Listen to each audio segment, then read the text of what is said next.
I've seen many people in my short walk with God. I went somewhere to preach, and I saw a damsel.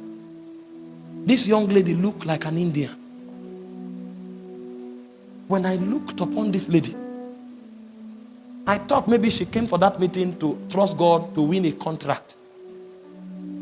Because everything about her showcased excellence and glory. But to my greatest dismay, the lady was seeking God to get married. I said, it's not possible. What do you mean? Unless every man in where you live is blind. How old are you? I'm 38 years old. What?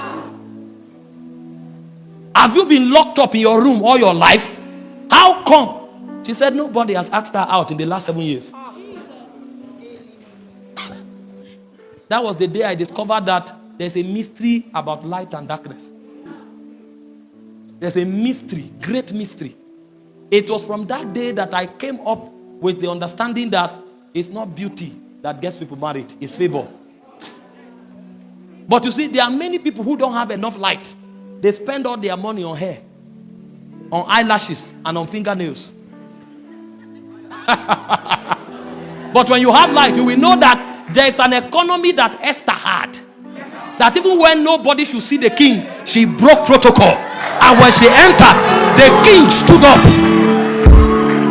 and said, the search is over.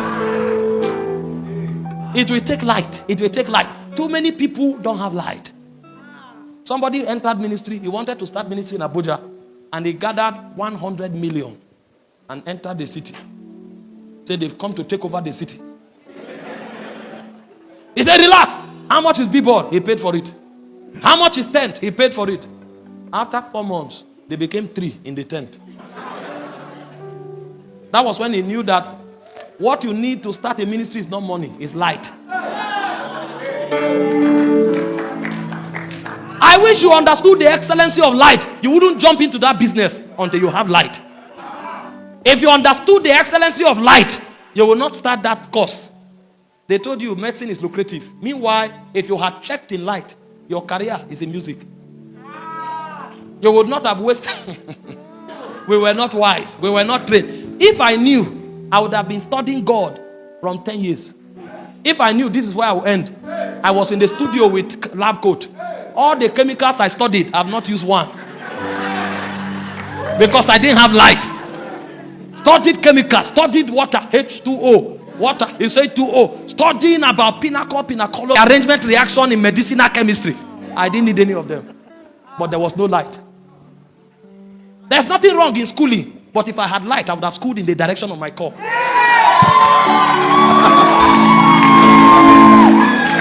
I would have schooled. It would have equipped me better. But I didn't have light. I was groping in darkness for many years before I began to hear the sounds of heaven.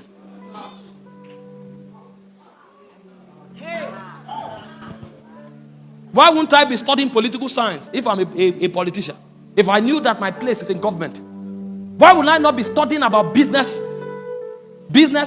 economics, business realities if I know my place is in the economic world? Why would a businessman be studying theology? Because there's no light. And when you finish your master's, you will now need to go back for apprenticeship to learn your life and your calling.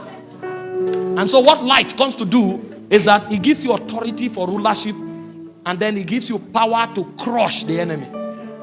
There are most of you here, the challenge that your family is going through, the challenge your ministry is going through, the challenge you are going through is darkness at work. If you had one flicker of light shine through that darkness, that challenge would have crumbled. And so the excellency of the presence, the glory of the presence is the fact that the presence furnishes you with light. Light that is consistent with your destiny. It looked at Jeremiah. He said, before you were formed in your mother's womb, I knew you. I ordained you and I sanctified you to be a prophet. You are not a priest. Your great-grandfather, your grandfather and your father may be priests. You are a prophet. And your order of the prophetic is to uproot and to plant. And so when Jeremiah enters a city, he knows that he's an architect of civilization. If he sees something that is not consistent with the will of God, he can say, by this time next year, vanish from the face of the earth. Because he found his destiny. That kind of precision and accuracy You can't pick it in the market. You can't pick it in the Bible school. You will only pick it in the presence. The greatest crisis of destiny is dislocation. Men that should go to Nineveh are on a boat going to another direction. And because they are not in the direction of their destiny, all their efforts count for nothing. Hear this. Your effort will be wasted until light comes to you. I've taught many times, if you are in the wrong direction, speed is not an advantage. Imagine if I'm supposed to go to Benue and I face Gombe. I'm driving on high speed. I have an accident. I stop, change the tire. Engine knock, I repair it. Put in all the labor. After 2 days, I will now arrive Gombe. I'm farther from my destination. But if I had light and somebody tells me, take left, not right, all of that waste wouldn't have been necessary. The excellency of the presence is that the light of God is furnished. And that light gives you authority to prosecute destiny. And that light gives you authority to destroy the enemies of your destiny. You are not a victim. You are just in darkness. And the moment light comes to you, you will discover how helpless the devil is. The devil is not as strong as he parades himself to be. He's a defeated foe. He said, having spoiled principalities and powers, he made a public show of them, triumphing over them by the cross. The devil is not powerful. The devil only has instrument of deception that he uses to keep the sons of light in captivity. The moment light comes to you, you will discover your rulership over the devil. That's the excellency of the presence of God. That light dwells in God's presence. And so what does light do? Two things. Number one, light gives you authority in the realm of God. Because if you see things the way God sees them, then you can do them the way God does them. Jesus said that everything I do is what I see my Father do that I do. So light is the symbol of authority in the spirit realm. In Job chapter 38 verse 4, it said, declare now if you have understanding. What gives you the right to change things? What gives you the right to speak? What gives you the right to change things is the measure of light that is in you. If you have no light, you have no authority in the realm of God. What gives men power and authority in the realm of God is the light with which they are walking. In John chapter 1 verse 4 to 5, it said the light shines in the darkness. And he said the darkness comprehended it not. Every time light comes to you, you become an authority. And so the way God strengthens his servants is that he allows his light to shine upon them. You know the moon has no light. The light of the moon is received from the sun. But the moon is the ruler of darkness. And so the reason the moon is the ruler of darkness is because it's drawing light from the sun. That's how we also live and exercise authority on the face of the earth. Because every time we interact with the light of God, we begin to exercise authority. And Job said in Job 29 verse 3, he said, by light I walk through darkness. If there's anything in your life challenging your Christian experience, it's because there's no light in that area. And so the cure to that problem is to visit the presence again. Because the moment light comes, authority is bequeathed. The second thing light does is that it crushes the enemy. The devil will remain a tyrant in your life until light comes. The moment light comes without talking, the devil will run. See what you are struggling with. There are some men that if they show up, they won't need to talk. That thing will vanish forever and ever because they came. Not because they are speaking, but because the light they carry is a witness in the realm of the spirit.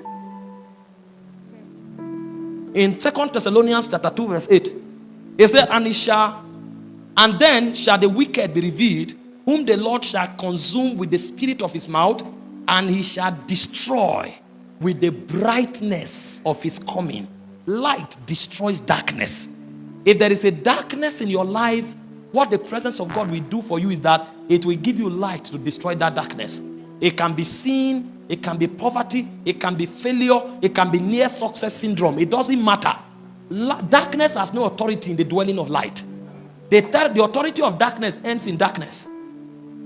But the boundary of light's authority begins from darkness. The moment light shows up, darkness bows. It's a non-negotiable reality. It is eternally so. He said the light shines in the darkness. The darkness knows that it doesn't have the power to comprehend light. And so when you begin to do business in God's presence, the first thing God will do is that he will give you light. He will give you light. That light will give you authority. And that light will empower you to destroy darkness.